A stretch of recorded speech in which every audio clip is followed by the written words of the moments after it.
it's often described as a lifeline.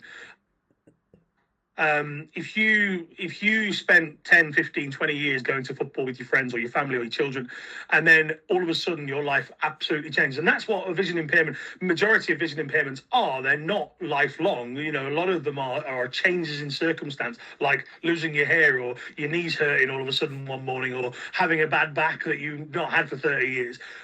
That's just age. You know, the majority of people's vision impairment is an age-related one. But there are lots of people who it just happens, and whether that's glaucoma, cataracts, whatever it is, whatever the reasons are.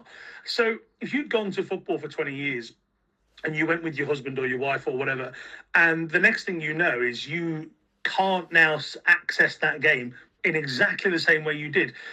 Years ago, what we did with blind people was put them in a certain area. Well, that's wrong, because that's not the experience that they wanted. Okay, then what did we do? We started giving them radio commentary or TV commentary, sometimes through a DAB radio. Brilliant. I'm now 5 seconds behind in a commentary that isn't really following the game. Brilliant. So we're not providing that service.